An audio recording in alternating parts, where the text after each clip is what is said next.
Hello everyone, मैं नवनीत त्रिपाठी स्वागत करता हूं आप सबका सक्सेस करके यूट्यूब प्लेटफॉर्म पे। जैसा कि पिछले वीडियोज में हमने वर्ष 2014 के जो भी प्रश्न थे विज्ञान से संबंधित उनको किया था, और हमने ये भी बात बताई थी कि अगर आप 4 से 5 वर्षों के लगातार जो प्रीवियस ईयर के पेपर हैं वो अगर आप लगा लेते हैं तो बिहार बोर्ड में बहुत बढ़िया स्कोर कर लेंगे। ऐसा हमने इसलिए कहा था क्योंकि आपने अगर 2014 के जो वस्तुनिष्ठ प्रश्नों की हम वीडियो हमने अपलोड की थी उसको देखा होगा, और आज आप वर्ष 2016 के वस्तुनिष्ठ प्रश्न देखेंगे तो आपको खुद ब खुद पता चल जाएगा कि वर्ष 2014 से 16 तक 4 से 5 प्रश्न एकदम हूबहू रिपीट किए हैं। तो इसलिए हमने बोला था कि बहुत प्रश्न रिपीट करते हैं। तो ये हमारा सेशन जो स्पेशल सेशन है वर्ष 2016 के वस्तुनिष्ठ प्रश्न जिसमें आज हम डिस्कस करेंगे। इसमें शुरू करते हैं। जो आज का पहला प्रश्न है कि विद्युत फ्यूज विद्युत धारा के किस सिद्धांत पर कार्य करता है। तो यहाँ समझना हमें सबसे पहले ये है कि जो विद्युत फ्यूज होता है वो होता क्या है। तो देखिए, जो विद्युत फ्यूज होता है, जो हम लोग कहते हैं कि फ्यूज उड़ गया, तो एक्चुअली फ्यूज नहीं उड़ता है। जो विद्युत फ्यूज होता है उसका एक जो गलनांक होता है बहुत कम होता है, और वो धीरे धीरे गर्म होता है, फिर अत्यधिक गर्म होता है क्योंकि उसमें विद्युत का परिपथ होता है, उसके बाद वो गल जाता है। तो ये उसके उष्मीय प्रभाव को दर्शाता है। इसलिए जो विद्युत फ्यूज विद्युत धारा के किस सिद्धांत पे कार्य करता है, दिए हुए ऑप्शन में से पहला सही उत्तर हो जाएगा। करेक्ट आंसर उष्मीय होगा। ठीक। वैसे ही दूसरा प्रश्न दिया है किसी कुंडली का प्रतिरोध ज्ञात करने का सूत्र है। तो किसी भी कुंडली का प्रतिरोध ज्ञात करना है आपको, ठीक है, लेकिन आपको पता है जो बेसिक चीज है वो है कि V equal to I R होता है, यानी विभवांतर इक्वल टू बहने वाली धारा अपन इंटू प्रतिरोध। तो आप यहाँ से आसानी से प्रतिरोध निकाल लेंगे। प्रतिरोध इक्वल टू हो जाएगा विभवांतर अपन बहने वाली धारा। तो इसका सही उत्तर हो जाएगा करेक्ट आंसर ऑप्शन थर्ड, यानी कि R equal to V upon आई।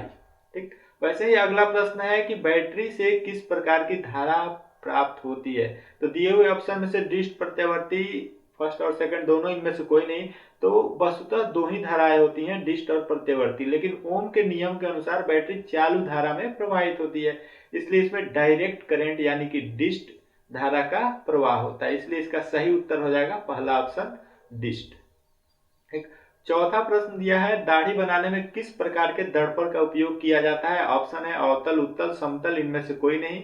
तो इसका सही उत्तर होगा अवतल, क्योंकि जो अवतल दर्पण होता है, बहुत ही उपयोगी सवाल है ये, क्योंकि जो अवतल दर्पण होता है उसमें अगर इमेज को हम रखेंगे पोल और फोकस के बीच में तो इमेज सीधा आभासी बनता है, ठीक, और बड़ा भी बनता है। इसलिए दर्पण का उपयोग किया जाता है अवतल दर्पण का। ठीक, सैलून में आप देखते होंगे। ठीक। तो इसका सही उत्तर हो जाएगा पहला करेक्ट आंसर। और जो पांचवा प्रश्न है वो है कि विभवांतर का एसआई मात्रक क्या है। तो उससे पहले हम जान लें कि विभवांतर होता क्या है। तो अगर ए और बी दो पॉइंट हैं तो वहां पे जो कूलम्ब आवेश को ले जाने में जो ऊर्जा लगती है उसी को विभवांतर बोला जाता है, और इसका जो एसआई मात्रक है वो वोल्ट होता है। तो दिए हुए ऑप्शन में से जो करेक्ट आंसर है वो पहला ऑप्शन हो जाएगा। ठीक। वैसे ही जो छठा प्रश्न है वो है कि प्रकाश के अपवर्तन के कितने नियम हैं। तो ऑप्शन दिए हैं 1, 3, 2 और 4। तो यहाँ आप पहले समझिए कि प्रकाश के अपवर्तन के नियम कौन कौन से हैं। तो पहला नियम यह है कि जो आपतित किरण, अपवर्तित किरण, ये सब जितने भी किरणें होती हैं सब एक ही तल में गिरती हैं। ठीक। और दूसरा कि जो हम लोग निकालते हैं एक मीडियम से दूसरे मीडियम का sine i upon sine r, incidence और रिफ्रेक्टिव रे, तो ये इसी के नियम पे आधारित है। तो बस दो ही नियम है इसके, जिसका सही उत्तर हो जाएगा करेक्ट आंसर ऑप्शन थर्ड, यानी कि 2। ठीक। सातवां प्रश्न है 1 वोल्ट कहलाता है। ये जो हमने विभवांतर किया था उसी से संबंधित है। तो इसकी इकाई जो होती है एसआई मात्रक वोल्ट होता है, और ये जूल पर सेकंड होता है। तो इसका सही उत्तर हो जाएगा पहला ऑप्शन करेक्ट आंसर जूल पर सेकंड। ठीक। अब अगला प्रश्न है रसायन विज्ञान से संबंधित है कि श्वसन किस प्रकार की रासायनिक अभिक्रिया है। तो रासायनिक अभिक्रिया जो श्वसन है ये, इसमें होता क्या है कि मतलब दो तरह की रासायनिक अभिक्रियाएं होती हैं। एक में तो एनर्जी का अवशोषित हो जाती है उष्मा, और एक में उष्मा बाहर निकलती है। तो जो श्वसन है उसमें ऑक्सीडेशन होता है जिसकी वजह से उष्मा बाहर निकलती है, उसी को हम लोग उष्माक्षेपी अभिक्रिया बोलते हैं।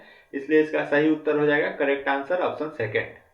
और नौवां प्रश्न है कौन विद्युत का सर्वोत्तम सुचालक है। तो सर्वोत्तम सुचालक यानी कि उसमें विद्युत का प्रवाह बहुत बढ़िया तरीके से हो, तो ये दिए हुए ऑप्शन में से सही उत्तर होगा सिल्वर, यानी कि एजी। लेकिन इसका यूज इसलिए नहीं किया जाता है क्योंकि ये बहुत महंगा होता है, तो इसका करेक्ट आंसर होता है थर्ड। ठीक। अगला प्रश्न है 10वां की आवर्त सारणी के उदग्र स्तंभों को कहा जाता है। तो उदग्र स्तंभ जो आवर्त सारणी में होते हैं वो 18 होते हैं। ग्रुप आवर्त जो एलिमेंट्स हैं, तत्वों के समूह को कहा जाता है। तो ये आवर्त हो जाएगा आपका सही उत्तर। ठीक, इसका करेक्ट आंसर होगा थर्ड। अगला प्रश्न है निम्नांकित में कौन उप धातु है। तो ये जो ऑप्शन दिए हुए हैं आयरन, निकिल, कॉपर और एंटीमनी यानी कि एस्टीबियम, तो आपको 4 से 5 उप धातु हैं जो हम आपको बता दे रहे हैं, वो याद रखें। और बाकी ये जो ऑप्शन में दिए हुए हैं ये सब तो डी ग्रुप के एलिमेंट्स हैं। और उप धातु होता क्या है, इसमें धातु और अधातु दोनों के कैरेक्टर्स पाए जाते हैं। तो इसका सही उत्तर हो जाएगा करेक्ट आंसर चौथा यानी कि एंटीमनी। अगला प्रश्न है पीतल है। तो पीतल क्या है ये आपको समझना है कि इसमें मतलब धातुओं का मिश्रण होता है, जिंक और तांबा से मिलकर बना होता है, इसलिए इसका सही उत्तर हो जाएगा मिश्र धातु यानी कि करेक्ट आंसर सेकंड ऑप्शन। ठीक, अगला प्रश्न है अम्लीय विलयन का पीएच मान होता है। अगर आपने 2014 वाले प्रश्नों को किया होगा, वीडियोस को देखा होगा, तो उसमें भी हमने बताया था, सेम यही प्रश्न था कि अम्लीय विलयन का पीएच मान क्या होता है। तो हमने बताया था कि आप 0, 7 और 14 लिख लें और जो 7 है उसके नीचे न्यूट्रल कर दें और 7 से कम में अम्लीय और 7 से ज्यादा में क्षारीय। तो ऐसे कोई भी प्रश्न आएंगे तो आप आसानी से कर लेंगे। तो यहाँ पे जो ऑप्शन दिए हुए हैं अम्लीय विलयन के पीएच के लिए क्या हो जाएगा, करेक्ट आंसर थर्ड यानी कि 7 से कम। अगला प्रश्न है सरलतम हाइड्रोकार्बन। तो जो सरलतम हाइड्रोकार्बन होता है उसमें कार्बन की संख्या एकदम मिनिमम होती है। तो जो ऑप्शन दिए हुए हैं उसमें सबसे मिनिमम कार्बन किसमें है, मीथेन में। तो इसका करेक्ट आंसर हो जाएगा पहला ऑप्शन। ठीक, वैसे ही अगला प्रश्न दिया है, अब जीव विज्ञान से संबंधित प्रश्न आ गए हैं। इसमें दिया है कि कूटपाद किसमें पाया जाता है। तो जो कूटपाद होता है जिसको हम लोग झूठा पैर बोलते हैं, ये अमीबा में पाया जाता है। इसका फीचर है, इसकी विशेषताएं हैं अमीबा की। तो इसका करेक्ट आंसर सेकंड ऑप्शन हो जाएगा। ठीक, और जो 16वां प्लस प्रश्न है ये भी वर्ष 2014 में आया था और हमने पिछले वीडियो में बताया भी था कि पुष्पी पौधों में लैंगिक जनन होता है। ये पत्तियों द्वारा, फूलों द्वारा, तना द्वारा, इनमें से कोई नहीं। तो इनमें जो लैंगिक जनन है वो फूलों द्वारा होता है, क्योंकि जो फूल होते हैं उन्हीं में उनके लैंगिक जनन के अंग पाए जाते हैं, इसलिए फूलों द्वारा ही उनमें लैंगिक जनन होता है। ठीक, अगला प्रश्न है 17वां कि निम्न में कौन उत्सर्जी अंग है। तो जो उत्सर्जी अंग होते हैं वो क्या होते हैं ये आप जान ले। तो जो भी उत्सर्जी अंग होते हैं वो शरीर के अंदर जो अनावश्यक पदार्थ होते हैं उनको बाहर निकालते हैं। तो यहाँ पे जो ऑप्शन में दिया हुआ है ब्रीक, आंख, अग्नाशय, इनमें से कोई नहीं। तो इनमें से सबसे सही और सटीक आंसर होगा ब्रीक यानी कि करेक्ट आंसर ऑप्शन फर्स्ट। अगला प्रश्न है 18वां कि शुक्राणु बनता है। तो ये जो ऑप्शन दिए हुए वृषण में, गर्भाशय में, मूत्राशय में, अंडाशय में, तो जो सही उत्तर है वो वृषण होगा, क्योंकि जो वृषण होता है शुक्राणु बनने के अनुकूल तापमान प्रोवाइड करता है, प्रदान करता है, इसलिए शुक्राणु वृषण में ही बनते हैं। तो करेक्ट आंसर हो जाएगा पहला।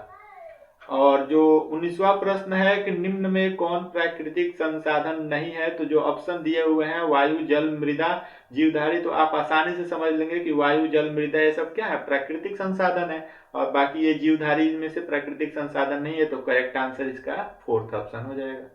और आखिरी प्रश्न आज के सेशन का ये है कि इंसुलिन की कमी से होता है। तो इंसुलिन की कमी से क्या होता है, ये ऑप्शन दिए हुए घेघा, मधुमेह, बौनापन। तो ये जो बाकी ऑप्शन है वो आयोडीन की कमी से होते हैं और ये मधुमेह ही है जो इंसुलिन की कमी से होता है। इसमें होता क्या है, स्टार्च और शुगर जम जाते हैं जिसकी वजह से डायबिटीज और मधुमेह हो जाता है। तो ये इसका सही उत्तर हो जाएगा करेक्ट आंसर सेकंड ऑप्शन यानी कि मधुमेह। तो ये वर्ष 2016 से संबंधित जो भी प्रश्न थे आज हमने डिस्कस किया था। आने वाले वीडियोज में हम लगातार जो भी वस्तुनिष्ठ प्रश्न है, बिहार बोर्ड से संबंधित जो भी जानकारी होगी, जो भी प्रश्न होंगे, ऑब्जेक्टिव हो, सब्जेक्टिव हो, सब हम आपको बताएंगे। तब तक जुड़े रहें हमारे चैनल से, लाइक शेयर और सब्सक्राइब करते रहिए। धन्यवाद।